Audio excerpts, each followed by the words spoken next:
नमस्कार, मी पूजा कदम. आपल्या सगळ्यांचं आजच्या आत्मनिर्भर महिलांचा प्रवास भाग 6 मध्ये सगळ्यांचं स्वागत करते.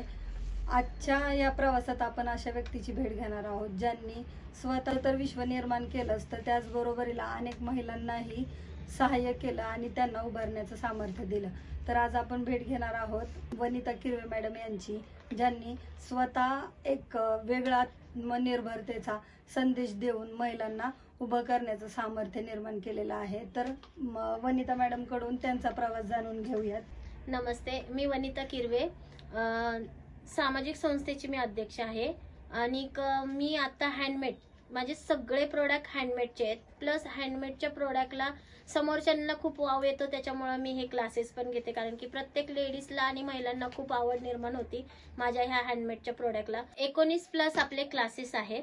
19+ क्लासेस मधले आपल्याकडे आरी वर्क आहे, हँडवर्किंग आहे, फॅब्रिक पेंटिंग आहे, मॅट रांगोळी आहे, रिअल रांगोळी आहे. प्लस लहान मुलांना आपण छोट्या छोट्या अशा टाकाऊपासून टिकाऊ गोष्टी आपण शिकवतो. प्लस त्याच्यामधून मंडला आर्ट्स आहे, पुट्टी आर्ट्स आहे, फॅब्रिक ज्वेलरी आहे. हे असे 19+ क्लासेस आपण घेतो. क्लासेसमधून जे तयार होतं ते प्रोडक्ट आपण मार्केटिंगमध्ये, एक्झिबिशनमध्ये सेल करतो. आणि त्याच्यामध्ये बरेचशा अशा महिला आहेत की त्यांना पण ह्या काही गोष्टी कराव्याशा वाटतात की ताई आम्हाला पण ह्या गोष्टी बनवायच्या, तर आमचे हे प्रोडक्ट कुठं सेल होणार, तर त्यांना मी स्वतः घेऊन एक्झिबिशनमध्ये सेल करायला लावते. हे 19+ क्लासेस घेता तुम्ही, पण याचं प्रशिक्षण तुम्ही कसं घेतलेलं आहे किंवा तुम्हाला आवड होती? ही आवड मला लहानपणापासून आहे.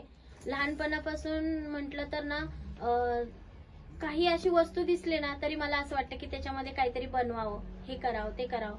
आणि प्लस माझ्या आई पण मेन टाकाऊपासून टिकाऊ वस्तू बनवायची, सेल करायची. त्याच्यामुळे मला लहानपणापासून ह्या गोष्टीची आवड होती. परिस्थिती आमची नाजूक असल्यामुळं मला ह्याचे क्लासेस नाही करता आले, पण आईकडून काही गोष्टी, परत आजूबाजूचे, जसे मी मुंबईला असल्यामुळं मुंबईला कोणच घरामध्ये बसून नव्हतं. घरातल्या घरात बरेचसे वेगवेगळ्या प्रकारे करणं, कारण की आम्ही झोपडपट्टी एरियामध्ये राहत होतो. तिथं भरपूर अशी कामं यायची. आरी वर्कचं हे काम म्हणजे त्यावेळेस जरदोसी वर्क म्हणायचे, पण आता आरी वर्क म्हणतात. जरदोसी वर्कच्या आम्ही साड्या भरलेल्या आहेत.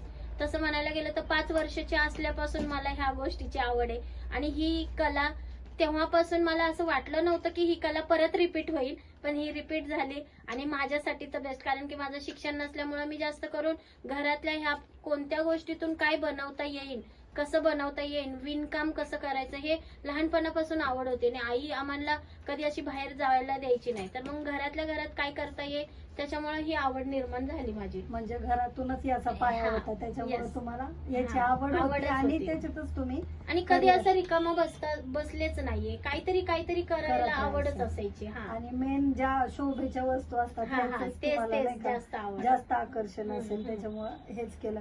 याच्यातून तुम्हाला कुटुंबाचा किती पाठिंबा होता, म्हणजे याच्यासाठी कुटुंबाचा किती पाठिंबा मिळाला? तसं माझ्या आईचा पाठिंबा होता. माझ्या आईने कधीच मला रोकलं नाही, टोकलं नाही. मी भावल्या बनवायची तर भावल्यांच्या एवढ्या चिंध्या पडायच्या, एवढे हे पडायचं. माझी आई कधी म्हटली नाही की तू एवढा घरामध्ये पसारा करती, काय करती, कधीच नाही. का तर तिला वाटायचं की माझी मुलगी बाकीच्या मुलींसारखी बाहेर फिरत तर नाही ना, काहीतरी करतेय ना, करू दे, पण करतेय चांगलं. म्हणून ते आईचा पाठिंबा मला होता. आता सध्या तुमच्या कुटुंबातून तुम्हाला किती पाठिंबा आहे? तुमच्या मुलांना हे सगळं आवडतं का? माझ्या मुलींना खूप आवडतं, पण मला माझ्या सासरकडच्यांचा कुणाचाच पाठिंबा भेटला नाहीये. तर त्याच्यामुळे मी स्वतः सिंगल वुमन असल्यामुळे मी सगळं, म्हणजे मला परिस्थितीने सगळं शिकवलं. आणि जर शिक्षण नाहीये, सगळ्या महिला काय धुणं भांडीच केली पाहिजे, किंवा म्हणजे ज्या महिलाला शिक्षण नाहीये म्हणून त्यांनी तेच काम केलं पाहिजे, हे माझ्या मनाला पटत नाही. की मला असं वाटतं की का, म्हणून आपल्या हातामध्ये एवढी देवाने कोणती ना कोणती एक कला प्रत्येक महिलांच्या अंगात दिलेलीच आहे. तर ती कला जर आपण बाहेर काढली ना तर त्याला वाव ऑटोमॅटिक भेटतो. तर हे मी फक्त केलंय, माझी कला बाहेर काढली आहे, म्हणून त्याच्यातून मी आज सक्षम झालेली आहे. घर आणि हे याचा समतोल तुम्ही कसं राखता? तसं म्हणायला गेलं ना तर घरातलं सकाळी लवकर उठून मी सगळं काम बिम करून दुपारचा जो रिकामा वेळ असायचा त्या वेळामध्ये मी वेगवेगळे पॅटर्न बनवायचे.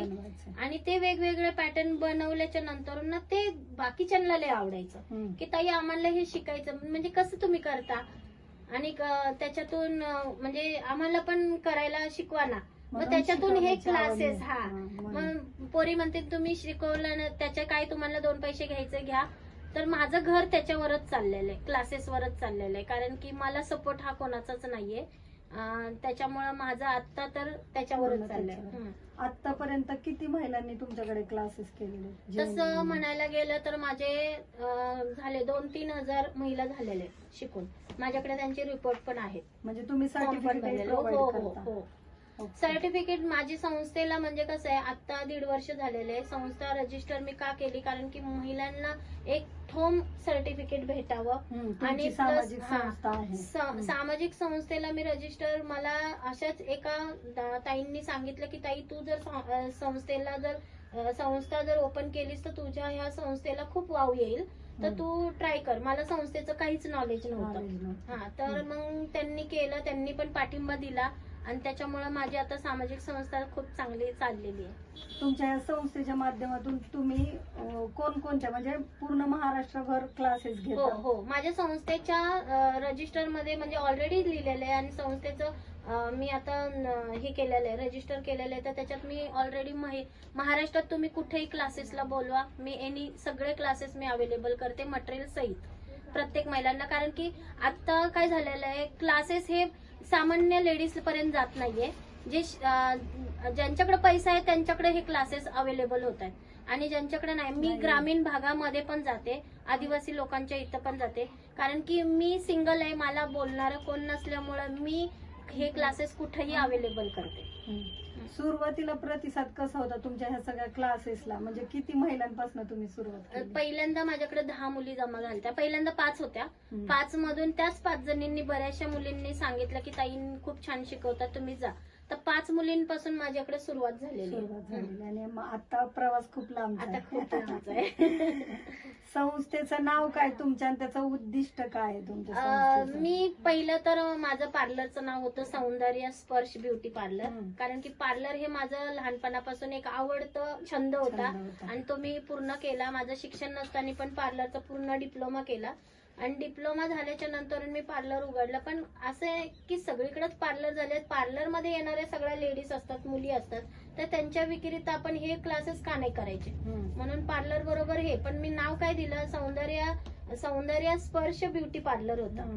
तसंच सौंदर्य सामाजिक संस्था झाला. आता सौंदर्य सामाजिक संस्था, सौंदर्य सामाजिक कला संस्था, असं सामाजिक संस्थाचं म्हणजे एक नाव असं झालेलं आहे की मी नाव तसं पद्धतीने ठेवलं की माझ्याकडे आता कला चालू आहे. सौंदर्य पण आहे, कारण की मी स्वतः माझ्याकडं ब्युटीचे प्रोडक्ट मी स्वतः पण बनवते. माझ्याकडे पॉलिशिंग पावडर आहे, ब्युटीची डेली यूजची पावडर आहे, शॅम्पू आहे, तेल आहे, हे मी स्वतः घरी बनवते आणि त्याचा रिझल्ट खूप छान असल्यामुळे माझ्याकडून लोक घेतात पण आता. कारण की ते एक ब्युटी म्हणजे साहजिकच आहे, प्रत्येक जणांना वाटतं की आमची स्किन चांगली राहावी, केसी चांगली राहावी, तर त्याच्यामुळे मी ब्युटीचं आणि माझ्या कलेचं नाव त्याच्यात ऍड केलेलं आहे, सौंदर्य कला सामाजिक संस्था. ही माझी संस्था आहे. तुमच्या फॅमिलीतून तुमच्या मुलांना हे किती आवडतं? माझ्या तिन्ही पण मुलं एवढी हौशी आहेत. मी काहीतरी केलेलं त्यांना तर आवडतं आणि ते पण काहीतरी युनिक करायला बघतात. मग मोठी मुलगी तर म्हणते, मम्मी अगं तू तर हे अशा काही ना काही गोष्टीतून बनवते ना, तर तसं मी पदार्थांमध्ये बनवणार. म्हणजे तिला खाण्याचे पदार्थ बनवायला खूप आवडतात. तिने हॉटेल मॅनेजमेंट केलं, आता तिने तिचं स्वतःचं कॅफे ओपन केलंय. तर ते कॅफेमध्ये ती आता कमीत कमी 25-30 प्रकार स्वतः हाताने बनवून सेल करते. प्लस माझी बारकी मुलगी आहे, ती आता आर्किटेक्ट केलेलं आहे, त्याच्यामुळे आर्किटेक्ट करून बिझनेस करून म्हणजे ती जॉब करून बिझनेस करते. बिझनेसमध्ये ती आता वेगवेगळे प्रकार बनवते. तिचे मस्त गिफ्ट पॅकिंगचे खूप असे वेगवेगळे प्रकार आहेत. तिने दिवाळीमध्ये पण आता कमीत कमी 1-1.5 लाख रुपये कमवले त्याच्यामध्ये. आणि आता तर तिने रेझन आर्टचं करते. रेझन आर्टचं लग्नामध्ये छान तिला तिच्या फ्रेंड सर्कल मधून खूप ऑफर येतात बनवण्याचे, तर तेही तिचं साईड बिझनेस चालू आहे. आणि मुलगा माझा लहान माझ्या बरोबरच असायचा. मी जे बनवीन ते त्या बनवायला हेल्प करायचा आणि त्याची ड्रॉइंग खूप छान असायची, राख्या बनवायला हेल्प करायचा. म्हणजे त्यालाही खूप आवड आहे. म्हणजे तुमच्या मुलांनाही या सगळ्यात पूर्ण हे.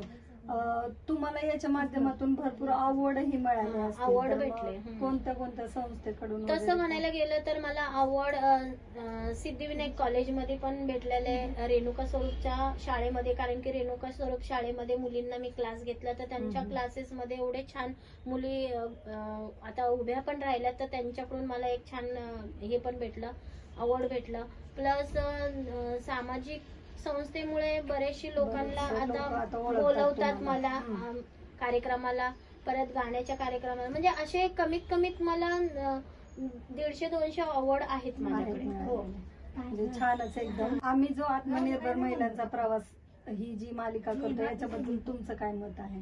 जे करताय ते छान करताय आणि हे केलंय ते चांगलंच केलंय आणि छान आहे. म्हणजे महिलांना मोटिवेशन मिळावं, हा. प्रत्येक महिलेला काहीतरी एक अप्रिसिएशन मिळावं यासाठी आम्ही हे करतोय. जसं आज तुम्हाला आम्ही अप्रिसिएट करतोय की तुम्ही हे जे करताय हे खूप छान आहे आणि हेच महिलांपर्यंत पोहोचावं म्हणून हे करतोय. नाही, खरंच छान आहे हे तुम्ही जे करताय ते खरंच छान आहे. नक्कीच आज वनिता मॅडम यांचा प्रवास खरंच खूप छान होता. त्यांच्याकडनं खूप छान मोटिवेशन मिळेल. ज्या महिलांना स्वतःला उभं राहायचंय किंवा ज्यांना स्वतःतली कला ओळखायची त्यांनी नक्कीच वनिता मॅडमशी कॉन्टॅक्ट करा. वनिता मॅडम त्यांच्या संस्थेमार्फत 19+ क्लासेस घेतात. तुम्ही ज्या ठिकाणी राहताय त्या ठिकाणी तुम्ही एक ग्रुप तयार करा, मॅडमला तुम्ही कॉन्टॅक्ट करा. मॅडम तुमच्या एरियामध्ये येऊन छान प्रशिक्षण देऊन तुम्हाला उभारण्याची संधी देतात. तर वनिता मॅडम यांचा प्रवास खरंच खूप छान होता. मॅडमचे डिटेल्स मी स्क्रीनवर दिलेले आहेत. क्लासेससाठी मॅडमला कॉन्टॅक्ट करा.